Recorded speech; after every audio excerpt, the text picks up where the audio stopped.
ఈ దొరసానమ్మ చేసే అకృత్యాల్లో భాగం ఏంటంటే, ఈ పెద్దమ్మ తల్లి గుడి ఏరియాలోనే మనం ఎక్కడైతే ఫైట్ చేసామో, ఎక్కడైతే మొన్నంతా పోరాటం చేసి మా గుడి మాకు కావాలి, మా స్థలం మాకు ఇవ్వండి అని అడిగినప్పుడు ఈవిడికి రిప్రజెంటేషన్ కూడా ఇవ్వడం జరిగింది, నగర మేయర్ కాబట్టి. కానీ ఆవిడ ఏం చేసిందంటే, మీరు నా ఇంటి గుమ్మం కూడా తొక్కొద్దు, నా ఇంటి గుమ్మాన్ని తొక్కడానికి కూడా సరిపోరు, ఎందుకంటే మీరు ఇక్కడ మీరు అనుకున్న విధంగా నేను చెప్పినట్టుగా మీరు ప్రవర్తిస్తేనే మీరు గుమ్మం ఎక్కాలి, లేకపోతే రావద్దు అని కూడా కొన్ని వార్నింగ్లు ఇచ్చారు.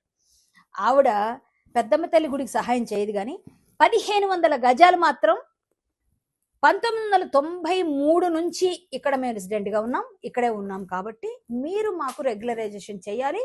2023లో రెగ్యులరైజ్ చేయించుకున్నారు. ఎలా చేశారండి ఆవిడకి రెగ్యులరైజ్? 1993 నుంచి ఉంటే చేసేస్తారా? ఈ పెద్దమ్మ తల్లి గుడి కూడా ఎన్నో ఒక 70-80 సంవత్సరాల నుంచి ఉంది కదా, ఎన్నో ఏళ్ల నుంచి ఉంది కదా. మరి అలాంటప్పుడు పెద్దమ్మ తల్లి గుడికి కూడా మీరు ఎందుకు ఇయ్యరు ప్లేసు అని మేము క్వశ్చన్ చేసినప్పుడు ఈ విషయం బయటకు వచ్చింది మాకు. అంటే ఆ గుడి గురించి మేము ప్రయత్నం చేస్తుంటేనే ఈ దొరసానమ్మ విషయాలన్నీ బయటకు వచ్చినప్పుడు 1500 గజాలు గవర్నమెంట్, బీఆర్ఎస్ గవర్నమెంట్ ఎలా రెగ్యులరైజ్ చేసింది 2023లో. ఈవిడేమైనా ఫ్రీడమ్ ఫైటరా? వీళ్ళ ఫాదర్ ఏమైనా ఫ్రీడమ్ ఫైటరా?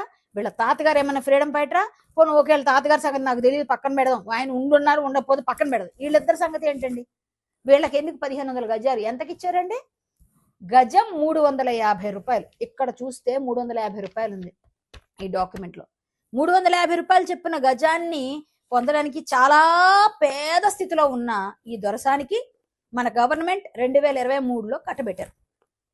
అంటే 1996 నుంచి మేము ఇక్కడ రెసిడెంట్గా ఉన్నాం, ఈ ఏరియా అంతా మాదే అని ఆవిడ తెచ్చుకోవచ్చు, ఎందుకంటే నాదే రాజ్యం, నేనే మేయర్ అనుకుని ఆవిడకి ఇచ్చేస్తారా? అంటే అలాంటి వాళ్ళకైతే మీరు 350 చొప్పున ఇస్తారు. పెద్దమ్మ తల్లి గుడికి మాత్రం మేము మాట్లాడితే ఇప్పటిదాకా మాట్లాడరా? అదే ఏరియాలో ఉంటుంది కదా, మరి ఇది ఎందుకు స్వాధీనం చేసుకోవట్లేదు మీరు ప్రభుత్వం? మరి ఇప్పుడు మీరు ఎందుకు స్వాధీనం చేసుకోవట్లేదు? ఈ 1500 గజాలు ఎందుకు తీసుకోవట్లేదు? మీరు వెనక్కి తీసుకోండి. ఈ ఎఫ్ఐఆర్ ఆవిడ మీద అయింది కదా, ఇంకా చాలా చాలా విషయాలు చెప్తాను, ఇది ఒక్కటే కాదు, తర్వాత చెప్తాను. ఇంకా ఇప్పుడు ముందు ఇది చేయండి ఫస్ట్.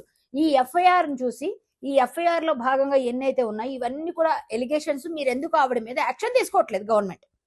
అంటే మీరు పదవిలో ఉంటే ఏ పనైనా చేసినా చెల్లుతుంది, సామాన్యులకైతే మాత్రం మేము గుడి కోసం మేము ఫైట్ చేస్తుంటే మా మీద ముందు రోజే వచ్చి అరెస్ట్ చేసి మమ్మల్ని హౌస్ అరెస్టులు చేస్తారు, లేకపోతే మమ్మల్ని కొన్ని వందల మంది పోలీసులు మా కోసం కాపలా కాస్తారు. ఇన్ని జరుగుతూ ఉంటాయి. ఈ మేయర్తో మాత్రం